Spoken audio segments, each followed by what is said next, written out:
स्वागत है हमारे यूट्यूब चैनल न्यूराइज क्लासेस पर। आज जानेंगे करंट अफेयर के महत्वपूर्ण प्रश्न जो परीक्षाओं में संभावित प्रश्न होंगे। उन्हीं प्रश्नों पर चर्चा किया जाएगा। आइए जान लेते हैं। आपने अगर इससे पहले कोई वीडियो नहीं देखी है तो आप चैनल पे जाके वहां से देख सकते हैं।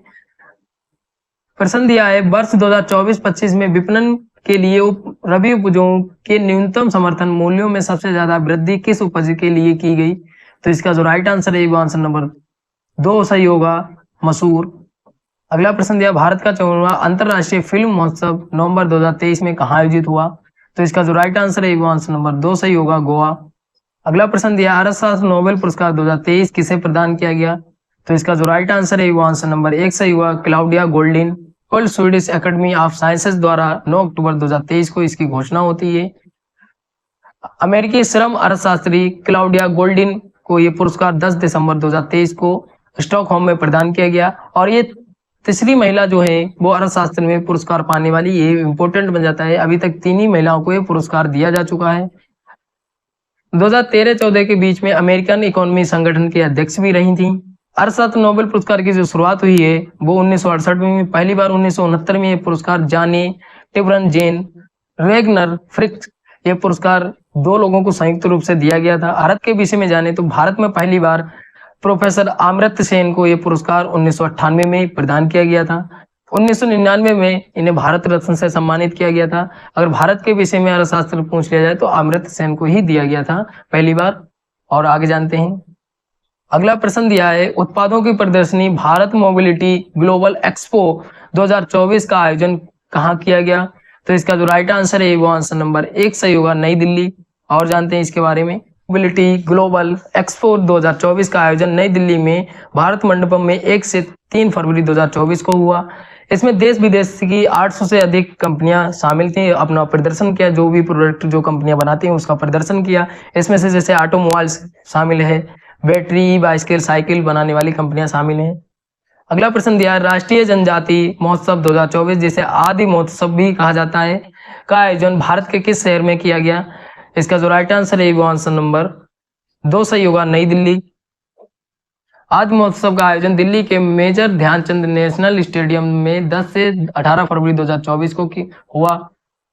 जनजातीय कार्य मंत्रालय, भारतीय जनजातीय सहकारी विपणन विकास महासंघ द्वारा संयुक्त रूप से यह आयोजन प्रतिवर्ष किया जाता है। इसका उद्घाटन जो किया वो राष्ट्रपति द्रौपदी मुर्मू ने 10 फरवरी को किया, ये भी याद रखिएगा। और इसमें आदिवासी जो लोग हैं उनकी जो बनाई हुई चीजों को प्रदर्शन और प्रोत्साहन करने के लिए प्रतिवर्ष से आयोजन किया जाता है। जनजातीय कार्य मंत्री श्री अरुण मुंडा ने venture capital fund for scheduled tribes, इसको शॉर्ट में बोलते हैं BSFST, ये शुरुआत की है। आप याद रखना कौन मंत्री हैं और क्या शुरुआत की है इन्होंने, ये इंपॉर्टेंट बन जाता है। अगला प्रश्न दिया है, गौड़ीय मिशन के संस्थापक श्री प्रभुपाद की 150वीं जयंती पर स्मृति उत्सव का आयोजन किस मंत्रालय द्वारा किया गया? तो इसका जो राइट आंसर है वो आंसर नंबर 3 सही होगा, संस्कृति मंत्रालय द्वारा। स्मृति उत्सव का आयोजन गौड़ीय मिशन के सहयोग से संस्कृति मंत्रालय द्वारा यह आयोजन किया गया है। कहाँ पे किया गया? तो नई दिल्ली के भारत मंडपम में 8 फरवरी 2024 को किया गया, ये भी याद रखिएगा। और स्मारक डाक टिकट स्मारक सिक्का प्रधानमंत्री श्री नरेंद्र मोदी जी ने प्रारंभ किया है 150वीं जयंती पर, यह भी याद रखिएगा। अगला प्रश्न दिया है, सबसे बड़े वैश्विक कपड़ा कार्यक्रम का आयोजन किस देश में किया गया?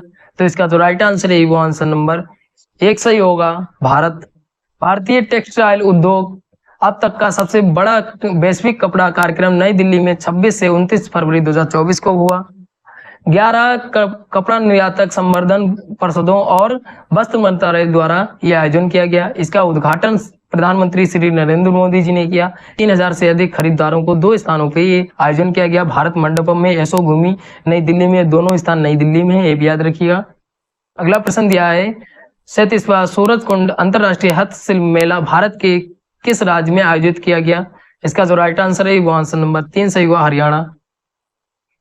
सूरजकुंड अंतरराष्ट्रीय हस्तशिल्प मेला हरियाणा के फरीदाबाद में 2 से 18 फरवरी 2024 को संपन्न हुआ।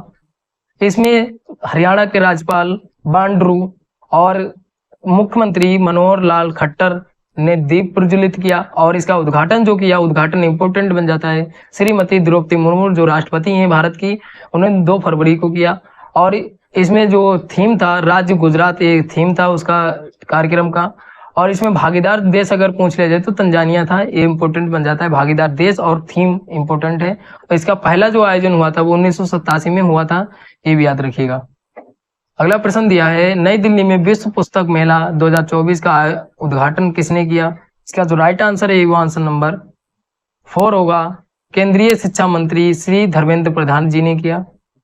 राष्ट्रीय पुस्तक न्यास NBT, भारत व्यापार संवर्धन संगठन ITPO के संयुक्त रूप से इसका आयोजन 10 से 18 फरवरी 2024 को किया गया। इसका उद्घाटन जो किया प्रगति मैदान में आयोजन होता है, और इसका उद्घाटन केंद्रीय शिक्षा मंत्री धर्मेंद्र प्रधान जी ने किया। इसमें भारत से अतिरिक्त 14 देशों के अन्य जो प्रकाशक लोग हैं उनको बुलाया गया था, और इसमें सबसे विशिष्ट अतिथि के रूप में जो दर्जा मिला है वो सऊदी अरब को मिला है। ये इंपॉर्टेंट बन जाता है, अतिथि के रूप में दर्जा किसको दिया गया है तो सऊदी अरब को दिया गया है। इसका जो थीम था एक जीवंत परंपरा, इसको इंग्लिश में बोलते हैं लिविंग स्टोन ट्रेडिशन। इसका पहली बार जो आयोजन हुआ था वो 18 मार्च से 4 अप्रैल 1972 में पहली बार हुआ था।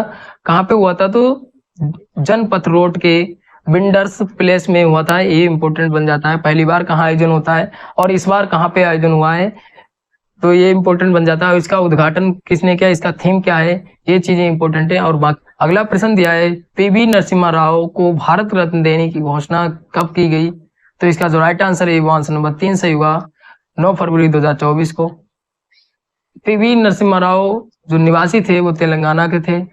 ये आंध्र प्रदेश के मुख्यमंत्री भी रह चुके थे 1971 से 1973 के बीच। विदेश मंत्री भी रहे थे 1980 से 1984 के बीच। फिर गृह मंत्री 84 में रहे। फिर रक्षा मंत्री भी 1984 से 1985 के बीच रहे। इनकी एक पुस्तक भी है द इनसाइडर, ये इंपॉर्टेंट बन जाता है। और ये 9वें भारत के प्रधानमंत्री भी रहे 1991 से 1996 के बीच। और इनको राजनीति का चाणक्य भी कहा जाता है, ये इंपॉर्टेंट बन जाता है। और आर्थिक उदारीकरण के जनक भी माने जाते हैं।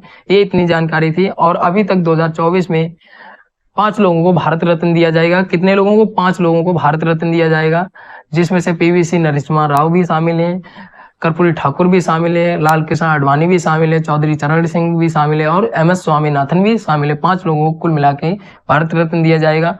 और अगर पूछ लिया जाए कि इसकी शुरुआत कब हुई है तो 1954 में इसकी शुरुआत होती है। और मरणोपरांत जो दिया जाता है वो 1955 में प्रस्ताव पारित होता है। 1966 में पहली बार मरणोपरांत लाल बहादुर शास्त्री जी को पुरस्कार भारत रत्न दिया गया था, ये भी याद रखिएगा। आगे जानते हैं, यहाँ पे आपको दिख रहा होगा 1954 में जब शुरुआत हुई थी तो पहली बार चक्रवर्ती राजगोपालाचारी को यह पुरस्कार दिया गया था। और अगर मरणोपरांत देख लिया जाए तो यहाँ पे आपको 14 नंबर पे दिख रहा होगा लाल बहादुर शास्त्री जी को मरणोपरांत सबसे पहले 1966 में ये पुरस्कार दिया गया था। अगर पूछ लिया जाए सबसे पहले महिला भारत रत्न पाने वाली कौन सी है तो 1971 में ही इनको इंदिरा गांधी को ये पुरस्कार दिया गया था। सबसे पहले भारत रत्न पाने वाली महिलाएं, ये भी याद रखिएगा। तो इतनी जानकारी थी। आशा करते हैं आपको वीडियो अच्छी लगी होगी। अच्छी लगी तो लाइक शेयर कमेंट करिए। अगर कोई डाउट बचता है तो आप कमेंट करके पूछ सकते हैं। धन्यवाद।